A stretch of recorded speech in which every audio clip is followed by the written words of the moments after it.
After 20 years building diamond status, one Carnival cruiser wrote, "They didn't value our loyalty." That comment got 18 replies. 18 strangers who felt compelled to say they understood exactly what that sentence meant. But someone who tried Viking said they'd never been so pampered in their life. That sparked 26 replies. More than any other comment in the entire discussion. Two sentences, two completely different emotional realities. One tastes like ash, the other sounds almost too good to believe. And you're already asking the question I know you're asking. Because 3 separate comments, totaling 16 engagement points, raised this exact objection. And the original video created the contradiction without resolving it. If cruisers are walking away, why are ships sailing at 110% occupancy? If the loyal customers are leaving, shouldn't those ships be half empty? The answer reveals something uncomfortable about how the cruise industry actually operates, and it reinforces everything the defectors have been saying. Cruise lines maintain near-record occupancy rates, not despite losing loyal customers, but by strategically replacing them with a different demographic entirely. When a Diamond member decides they've had enough and walks away, that empty cabin doesn't stay empty. It gets filled by a first-time cruiser who found a deal on a discount travel site. A family trying cruising for the first time because they saw an ad promising kids sail free. A price-sensitive traveller who would never pay full fare but will happily fill a cabin at 40% off 3 weeks before sailing. Industry data from 2024 shows first-time cruisers represent 30 to 40% of passengers on any given sailing. This isn't an accident. Cruise lines have invested heavily in marketing to audiences that would never have considered cruising a decade ago. Younger travellers attracted by social media campaigns. Families lured by onboard water parks and entertainment complexes. Budget travellers drawn by advertised rates that seem impossibly low until the add-ons start accumulating. But here's the thing. Backfilling empty cabins with first-timers and deal-seekers doesn't just change who's on the ship, it changes the entire onboard experience.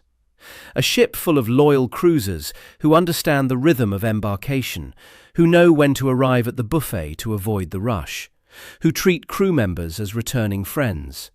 That ship operates differently than one full of passengers who've never been to sea. The culture shifts. The atmosphere changes. That community feeling long-term cruisers remember. That sense of being among people who understood and appreciated the cruising lifestyle. It dissolves into something that feels more like a floating mall than a floating village. And the cruise line's response to defecting loyalists actually accelerates the degradation that caused the defection in the first place. Loyal customers leave because the experience isn't what it used to be. The line replaces them with first-timers who have different expectations and behaviours. The experience degrades further. More loyalists leave. More first-timers get recruited. It's a cycle that leaves the remaining Diamond and Platinum members feeling increasingly like strangers on ships they once considered their floating second homes. So yes, the ships are full, but the people filling them are not you. And that substitution is precisely why the experience you loved has become unrecognizable. Royal Caribbean reported record revenue of $9.5 billion in 2024, with occupancy rates that exceeded pre-pandemic levels. Norwegian Cruise Line Holdings reported similar success metrics. These numbers look like vindication to shareholders. To a 20-year loyalist who just watched a family with screaming children take over the adults' preferred pool because enforcement of quiet zones has become inconsistent. Those numbers feel like proof that the cruise line has moved on without them.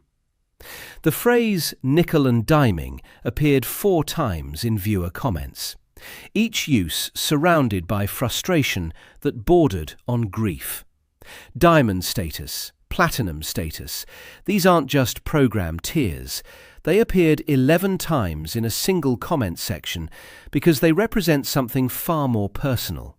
They're identity markers, proof of decades of commitment. Anniversaries celebrated at sea, retirement savings redirected toward ocean horizons, friendships formed in the same lounges year after year, wedding vows renewed on sun decks, grandchildren's first ocean sunsets. When someone says, "I was diamond for 15 years, they're not citing a discount bracket, they're telling you who they are. The erosion of cruise line loyalty programs didn't happen in a single dramatic announcement. It happened incrementally.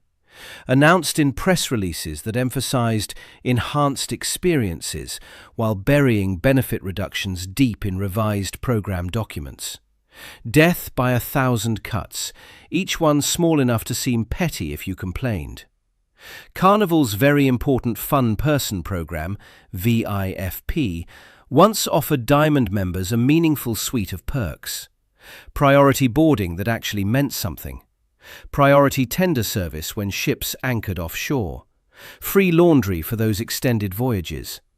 Exclusive onboard gatherings where Diamond members could meet the captain and each other. Real discounts at specialty restaurants, 25% off. Complimentary drink coupons that felt like genuine appreciation. Access to areas that felt earned rather than purchased. Over the past decade, these benefits were hollowed out one by one. The priority boarding that once meant stepping onto a ship while the masses waited. It became meaningless as the definition of priority expanded to include so many tiers that Diamond members found themselves in the same crowded terminal lines as first-time cruisers.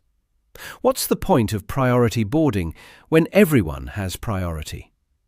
The complimentary drink coupons, once a gesture that said, "We see you," were reduced in number, then limited to specific bars, then replaced with lower-value alternatives. The specialty dining discounts shrank from 25% to 15% to, in some cases, vanishing entirely during peak sailings. And no one sent a letter explaining why. The benefits just diminished, like watching a photograph fade in sunlight. Norwegian Cruise Line's Latitudes Rewards program followed the same trajectory. Points requirements for tier advancement increased without announcement. The value of free cruises earned through points decreased as blackout dates multiplied. Specialty dining discounts were reduced or replaced with percentage-off coupons that came with restrictions that made them nearly unusable. The message was clear, even if it was never spoken aloud. Your past loyalty earns you the privilege of being loyal again at a higher price. Norwegian announced in late 2024 a new loyalty status honoring program that allows guests to transfer status from other cruise lines. Think about what that reveals. If your loyalty program were actually valuable, you wouldn't need to poach competitors' loyalty members by honoring their status. You'd earn your own. The program is an implicit acknowledgement that loyalty programs have become interchangeable commodities rather than genuine relationship builders. Princess Cruises' Captain's Circle program underwent similar changes. Elite members, cruisers who'd accumulated 15 or more cruise credits, representing years of their lives spent aboard Princess ships, reported benefit reductions including changes to elite cocktail party offerings, adjustments to onboard credit amounts, and modifications to the complimentary minibar contents. The pre-dinner hors d'oeuvres in the elite lounge became smaller portions. The reduced-price drink options became limited to specific, less desirable choices. The elite experience became, somehow, less elite. What makes this degradation particularly painful is its stealth nature. These companies didn't send letters to their loyal customers saying, "We're reducing what we give you because we've calculated that you'll keep coming back anyway." That would have been honest. That would have given people the chance to make an informed decision. Instead, they relied on the psychological principle that people notice new fees more than they notice the slow erosion of existing value. A cruiser might feel vaguely that something has changed, that the experience doesn't feel as special anymore, that the drink coupon used to get them a better selection, that the priority line used to be shorter, that the captain's reception used to feel more exclusive. But they can't quite point to the moment when the contract was broken. The betrayal, when it finally registers, arrives not as a single event, but as an accumulation of small disappointments that suddenly crystallize into a devastating realization.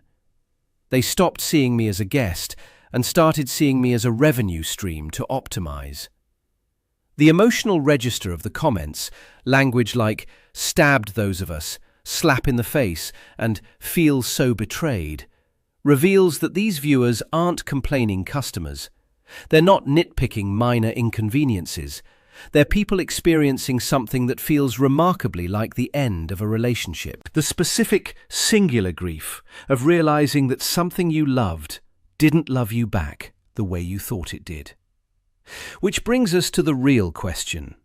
Where do you go when the relationship is over, but your love of cruising isn't? Let me show you something. Because nickel and diming as a concept is vague. The actual experience is not. When you book a mainstream cruise, the advertised price is just the beginning. Then come the add-ons that accumulate throughout the voyage. Each charge small enough to seem petty if you complained, collectively large enough to dramatically increase your fare. This is what cruisers mean when they talk about nickel and diming. It's not the total cost. Serious cruisers expect to spend money. It's the deception of it.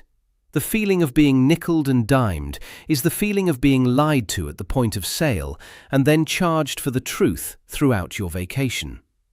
Now look at Viking. A Viking cruise costs significantly more up front, 2 to 3 times what a comparable mainstream sailing would cost. Your initial reaction is sticker shock. But watch what happens to that number. Wi-Fi included. Beer and wine with lunch and dinner included. At least one shore excursion in every port included. Specialty restaurants included. No cover charges. You dock in the actual harbour, walking distance from the historic centre. No shuttle buses. Self-service laundry included. Ground transfers included. Your Viking cruise costs what it costs. That's the beginning number and the ending number. Is Viking more expensive? Yes, but you knew that going in. You could budget for it. You didn't feel the slow bleed of charges accumulating throughout the voyage. The comment, "Bigger is definitely not better," generated 16 engagement points. And the observation that mainstream ships are all overcrowded resonated with the same audience segment. These concerns deserve hard numbers because they explain precisely why Viking has become the destination for defectors seeking refuge. Royal Caribbean's Icon of the Seas, launched in 2024, carries 7,600 passengers at maximum occupancy.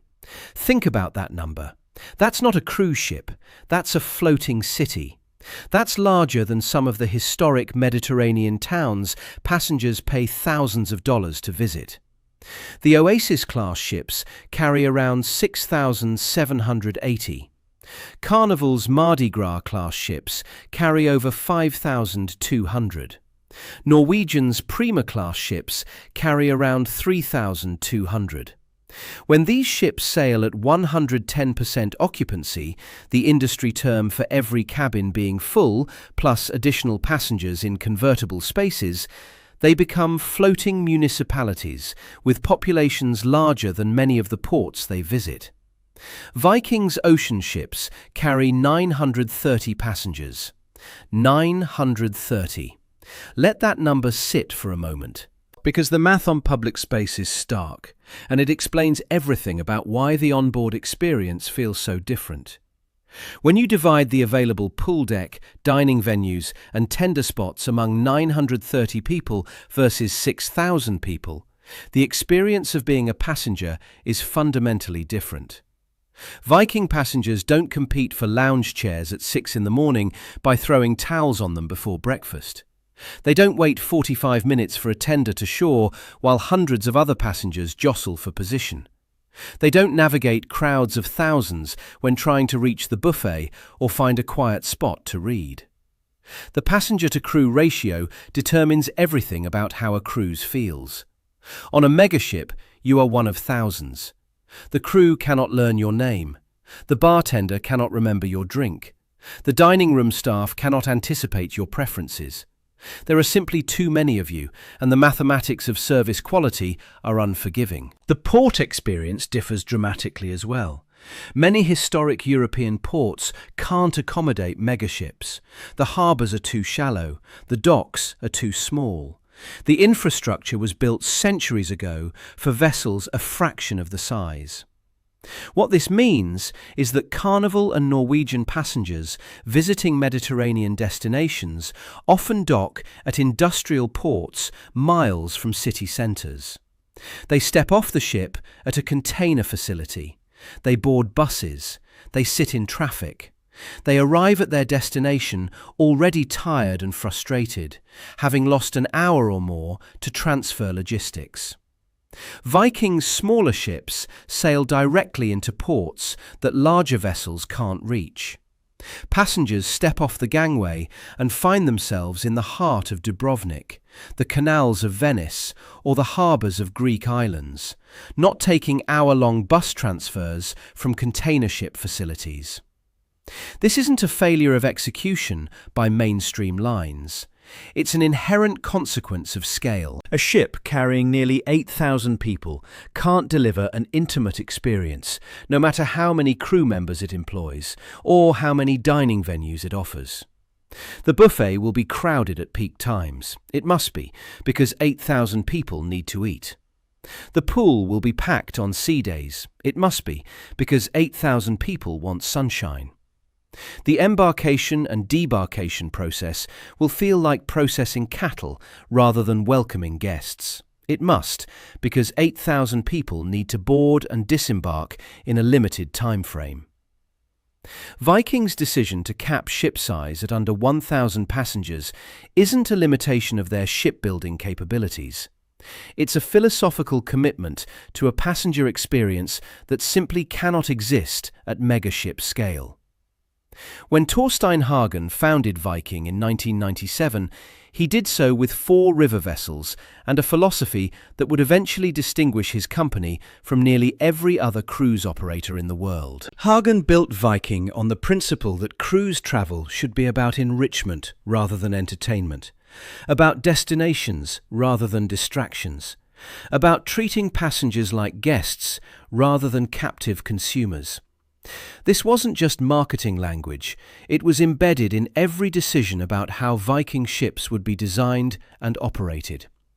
Viking's expansion into ocean cruising began in 2015 with the launch of Viking Star. The ship was deliberately smaller than industry trends suggested. While competitors were racing to build floating amusement parks with 5,000 or 7,000 passengers, Viking built a ship for 930. While competitors were adding water slides, go-kart tracks and laser tag arenas, Viking invested in libraries, lecture halls and thermal spas. Today, Viking operates multiple ocean ships, all built to similar specifications, all deliberately limited in size. The consistency is intentional. A passenger who sails one Viking ship knows what to expect on another. There are no surprises, no lottery of ship quality. Every Viking ocean ship includes thermal spa suites, not a fee-based spa where a massage costs extra and access to the thermal suite costs more per day, a spa that's included in your fare. On a mainstream cruise ship, the spa is a profit centre. On a Viking ship, the spa is a philosophy made physical. The passenger-to-crew ratio on Viking ships hovers around 1.5 passengers per crew member, significantly better than the 2.5 to 3.5 ratio common on megaships. This isn't a statistic, it's a lived experience.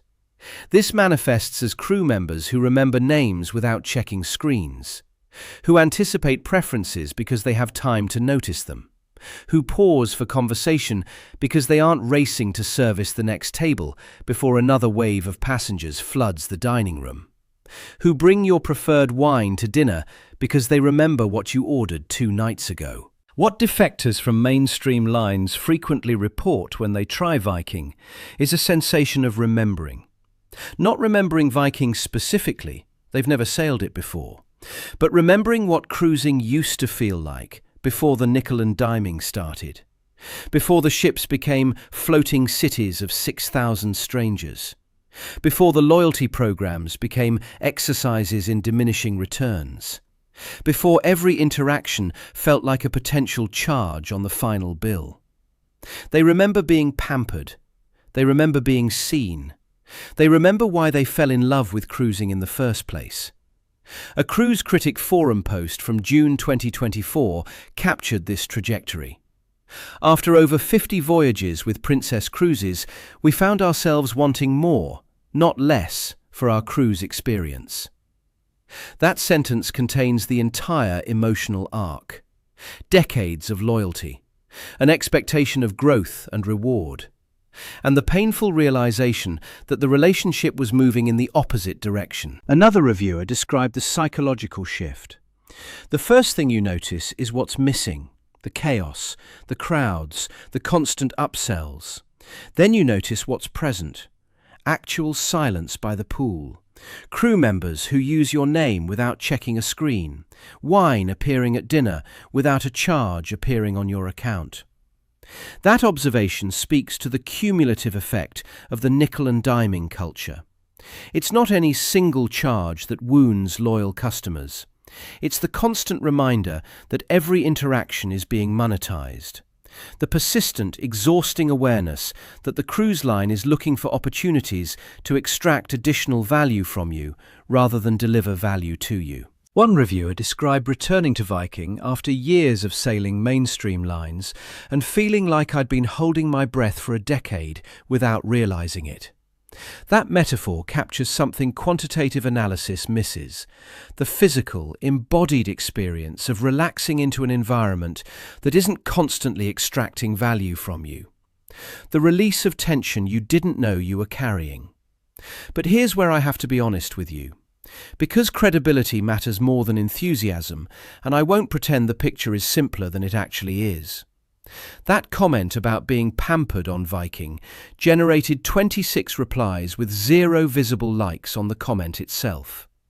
We don't have access to those 26 replies. They could be enthusiastic agreements from other Viking converts. They could also be arguments about Viking's limitations, price concerns, personal experiences that contradict the pampered narrative, debates about whether the cost is justified. The engagement data tells us the comment sparked conversation. It doesn't tell us what that conversation concluded. Viking isn't a paradise without trade-offs. The price point is significantly higher than mainstream cruise lines, and not by a small margin. A Viking sailing can cost 2 to 3 times what a comparable Carnival sailing would cost, even after accounting for Viking's inclusions. For travellers on fixed incomes or strict budgets, the math may not work regardless of the quality difference. Viking is not the answer for everyone. The entertainment philosophy that makes Viking appealing to some passengers makes it unsuitable for others. There are no casinos for passengers who enjoy blackjack or slots, and some cruisers genuinely love casinos.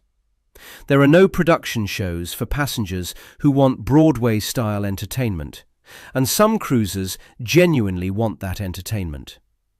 The atmosphere is quieter, more refined, more still. Some travelers, including those who genuinely love the high-energy environment of a Carnival fun ship, who thrive on noise and activity and crowds, would find Viking boring. And they wouldn't be wrong. They'd be accurately describing their own preferences. The reviews that call Viking stuffy, slow-paced, or too quiet aren't wrong. They're describing the same reality from a different set of preferences. Viking is not for everyone. It's specifically for a type of cruiser who has felt increasingly alienated by what mainstream lines have become. Viking ships have smaller pools than megaships.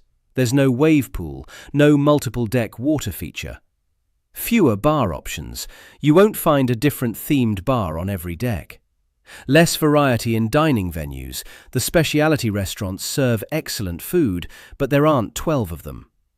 An enrichment-focused programming slate that won't appeal to passengers who prefer action-packed itineraries with zip lines and surf simulators. The demographic skews older. Passengers in their 50s, 60s and 70s dominate Viking sailings.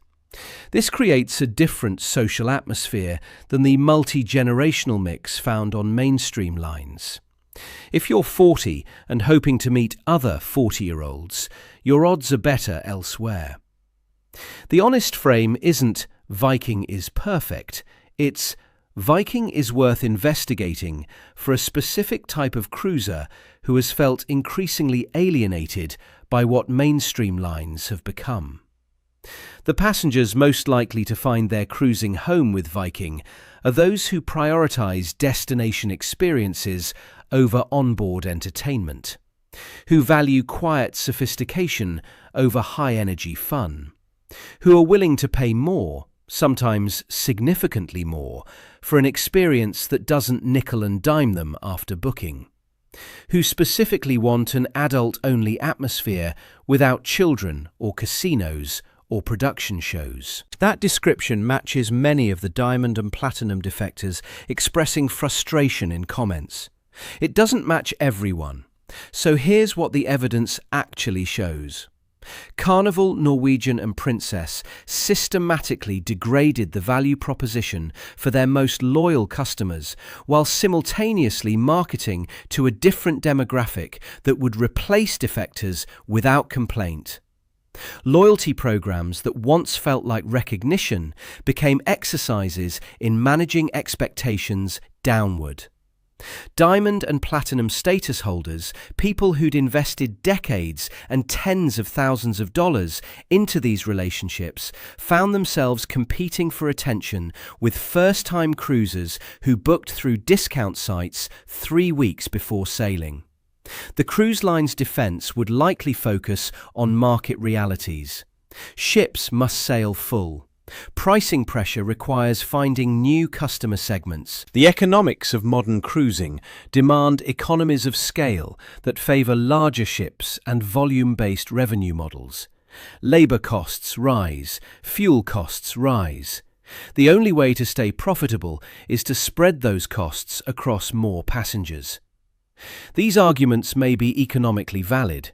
They're also entirely beside the point for someone who spent 20 years believing their loyalty would be rewarded and discovered instead that it was merely tolerated until a more profitable alternative emerged. This isn't about whether Carnival or Norwegian or Princess are bad companies. They're businesses optimizing for shareholder returns, and by that measure, they're succeeding. Record revenues, record occupancy, record stock prices. Shareholders are delighted. But optimization for profit and optimization for loyal customer satisfaction are not the same optimization, and the cruise industry has clearly chosen the former over the latter. Viking represents an alternative philosophy, not a perfect one. Not one that works for everyone, not one that fits every budget or every preference, but one that explicitly prioritizes the passenger experience over passenger volume. Smaller ships that can dock where megaships cannot. Included amenities that eliminate the nickel and diming that makes loyal cruisers feel exploited. adult-only atmospheres that preserve the tranquility many cruisers originally fell in love with. A pricing model that front-loads costs rather than hiding them in 1,000 small charges that accumulate throughout the voyage. Your decades of loyalty weren't wasted. The experiences you had were real. The memories you made were real. The friendships you formed at sea were real. The sunsets, the midnight buffets that used to be included. The captain's receptions where you felt genuinely welcomed. The crew members who remembered your name year after year. Those were real, and nothing can take them from you. What changed wasn't you. It was the company on the other side of the relationship. They decided that your loyalty was worth less than the new customer they could recruit with a discount code and a Facebook ad. Your standards aren't the problem. You're not walking away from cruising. You're walking toward cruising that remembers why you fell in love with it. Subscribe for more stories like this.